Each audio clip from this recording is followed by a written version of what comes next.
कितने ऐसे वैष्णव उपासक हैं जिनकी केवल फल में बुद्धि रहती है। इनको अपने घर ले जाए, इनको खवा दे तो हमें ये फल मिलेगा, इनको ऐसा करे तो ये हमें लाभ मिलेगा। और लाभ का जहां नाश हो रहा है वास्तविक, उसका सुधार नहीं है। अंधा बटे पड़ा चबाए, अपराध खाता जाता है और वो सोचता है मैं साधन संपन्न हो रहा हूं।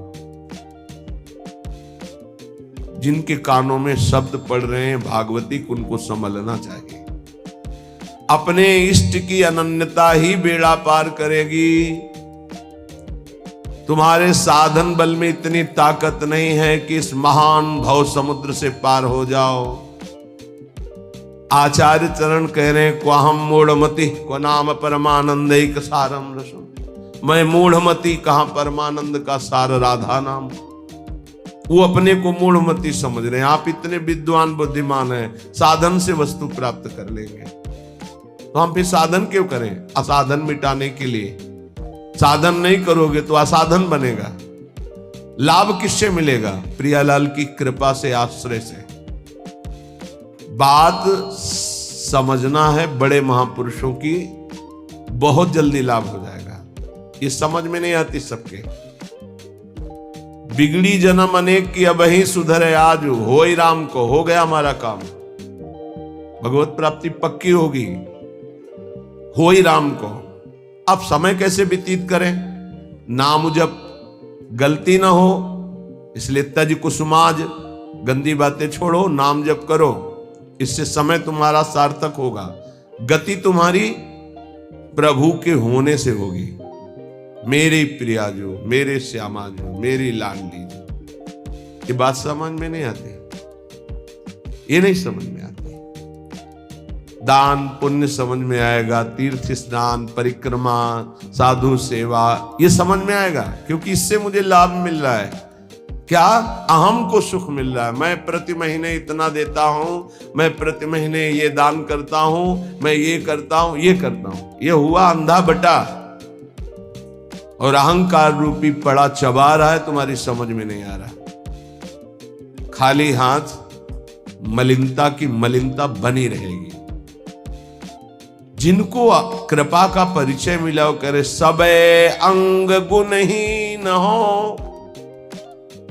देख लो, नित्य विहार रस की रचना करने वाले महापुरुष कह रहे हैं, जो सर्वोपरि रस के ज्ञाता हैं, वो कह रहे हैं सबे अंग गुणहीन हो, ताको जतन न कोई, एक किशोरी कृपाते, जो कछु होई सो होई।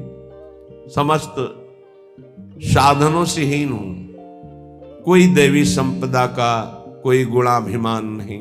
कैसे महापुरुष हैं? सबे अंग गुणहीन। मुझ हीन की गति तो केवल लाडली जू है, लाडली जू की कृपा है बस। सो कृपाति सुलभ नहीं, ताको कौन उपाय, चरण शरण हरिवंश की सहज ही बन्यो बना। वो भी कृपा ऐसे सुलभ नहीं होती किशोरी जी की। बोले हमारा तो सब सहज बनाव बन गया।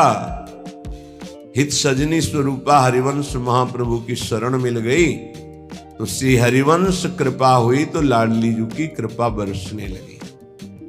किसके ऊपर? जो सबे अंग गुणहीन हो, किंचन मात्र अहंकार नहीं। प्राय हम देख रहे हैं कि अहंकार की धरा में जिससे अहंकार पुष्ट हो, वो कार्य करने में सुख मिल रहा है अंतःकरण को। ध्यान से देखिएगा तो आपको परिचय मिल जाएगा।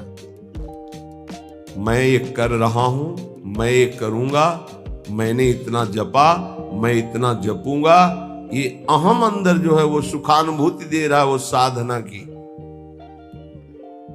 और महान प्रेम रस प्राप्ति के लिए साधन सुख का नहीं, आश्रय सुख का रसास्वादन होता है। साधन तो आश्रित से ऐसा होता है कि अहंकारी से हो ही नहीं सकता है। 5 मिनट में जो आश्रित का भजन होगा वो 5 घंटे अहंकारी करे तो भी नहीं पहुंच सकता। आर्त भाव से द्रवित हृदय से 5 मिनट तन्मय होकर जो उसका भजन हुआ, उसकी बराबरी अहंकारी 5 घंटे क्या 5 दिन करे तो बराबरी नहीं कर सकता। आश्रय समझ पा रहे हो भगवत कृपा से तो समझ लीजिए, हृदय से आश्रय। समय व्यतीत करने के लिए नाम जप। हम आश्रित हैं, इसके लिए पवित्र रहना अनिवार्य है। तो कोई हमसे गंदी बात, गंदी क्रिया, गंदी सोच, गंदे लोगों का संग न बन जाए, ये सावधानी। तब जाके उपासक के हृदय में भगवदानंद स्फुरित होता है। ये सब बहिर्मुख अपनी केवल अहंकार की वृत्ति को पुष्ट करके साधना का अहम रख करके परम पद प्राप्त करना कदापि नहीं। अंतर्मुख होकर देखो, कृपा के बिना एक क्षण भी तुम नाम जप नहीं कर सकते। कृपा आपके ऊपर है, उस कृपा की बलिहारी नहीं जा रहे और अहम को पुष्ट कर रहे हो।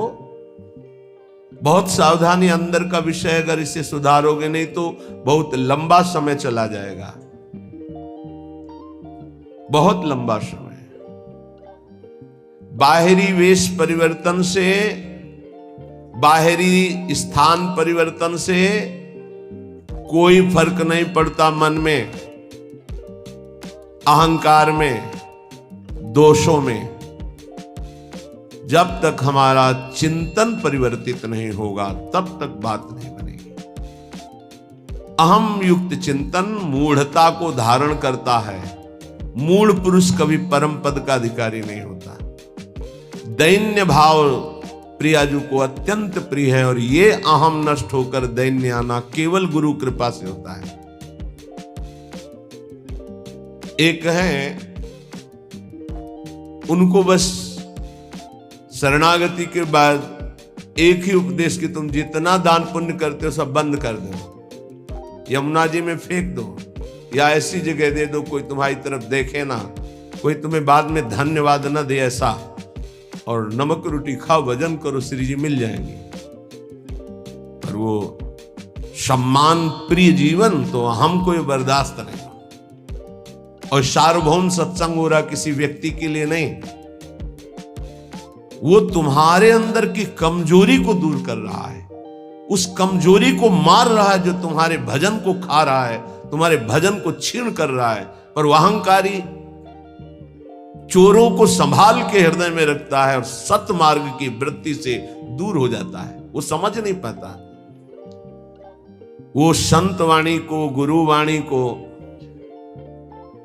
अपना विरोधी समझता है और अपने विरोधी काम, क्रोध, अहंकार, मोह, मद, इनको मित्र समझता है। इनको बचाने के लिए सत्संग रूपी प्रहार से बचा लेता है। नहीं, इतने प्यारे इन दोषों को हम कैसे निकाल सकते हैं? सत्संग छोड़ देंगे, सामने आना छोड़ देंगे, लेकिन भगवत प्रदत्त बुद्धि के द्वारा विकारों को छोड़ दें, ऐसा कैसे हो सकता है? यही दुर्गति जीव की है।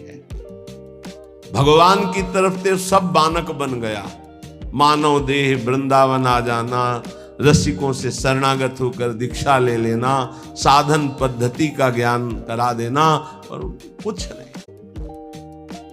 हाथी का स्नान सब हुआ, हाथी स्नान किया, सूंड से रज लिया, फिर ऊपर सब डाल दिया। क्या हुआ? चाहे जितना निर्मल करो, अहंकारी अपने आप को मलिन रखना ही अच्छा समझता है। देह भाव वाले जनों का संग कभी नहीं करना चाहिए। इनके संग से केवल दुख, अशांति यही प्राप्त होती है। अपने को सदैव अहंकार रहित बनाने के लिए ही तो हम साधना कर रहे हैं। और हमारा बंधन है क्या? हमारा बंधन क्या है? संस्कृत मूल सूल प्रद नाना सकल सुखदायक अभिमाना। ये अहंकार ही तो बंधन है, और यही मिटाने के लिए जब हम गुरु शरण में होते हैं और जब अहंकार पर घन चलता है, भाग पड़ते हैं। अहंकार पर चोट नहीं होनी चाहिए। फिर मिटाना किसको था, साधना किसकी थी? इसलिए उपासक सावधान। श्रीपाद प्रबोधानंद जी कह रहे हैं, भ्रातस्ते किमु निश्चयेन विदितः स्वस्यांत कालः किमु त्वं जानासि महामनुं बलवतो मृत्युर्गतिस्तंभने मृत्युस्तत्करणं प्रतीक्षत इति त्वं वेत्सि किं वा यतो बारंबारमसंक एव चलसे वृंदावनादन्यतः भ्रातस् ते किम निश्चयेन विदितः स्वस्यांत कालः किम। ए भाई, क्या तुम जान गए हो कि तुम्हारा मृत्यु का समय कब है? तुम निश्चित जानते हो? तो उत्तर आएगा नहीं जानता।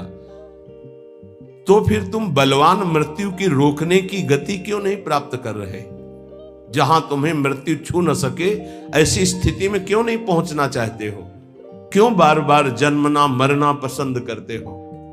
अर्थात इस भयावह दुखालय संसार से तुम मुक्त होने का उपाय क्यों नहीं कर लेते हो? तुम्हें पता है एक दिन मृत्यु आएगी, उस दिन का मुझे पता नहीं। हे भाई, तू बलवान मृत्यु को रोकने का उपाय क्यों नहीं कर रहा? क्या उपाय? रोकने का क्या उपाय? हमारी जो शरीर से तन्मयता है, तन्मयता हट जाए और प्रभु में तन्मयता हो जाए, तो जैसे सांप ने आक्रमण किया, कपड़ा उतार के फेंक दिया, वो उसी को काट रहा है, मेरे ऊपर कोई फर्क नहीं पड़ा। ऐसे ही हमारा कपड़ा है ये स्थूल देह, केवल स्थूल देह पर प्रहार होता है मृत्यु का। सूक्ष्म देह कारण और जीवात्मा ये पुनः नए शरीर को धारण करते हैं, स्थूल छूटता रहता है। श्रीपाद कह रहे हैं, जब तुम्हें अपनी मृत्यु का पता नहीं और मरोगे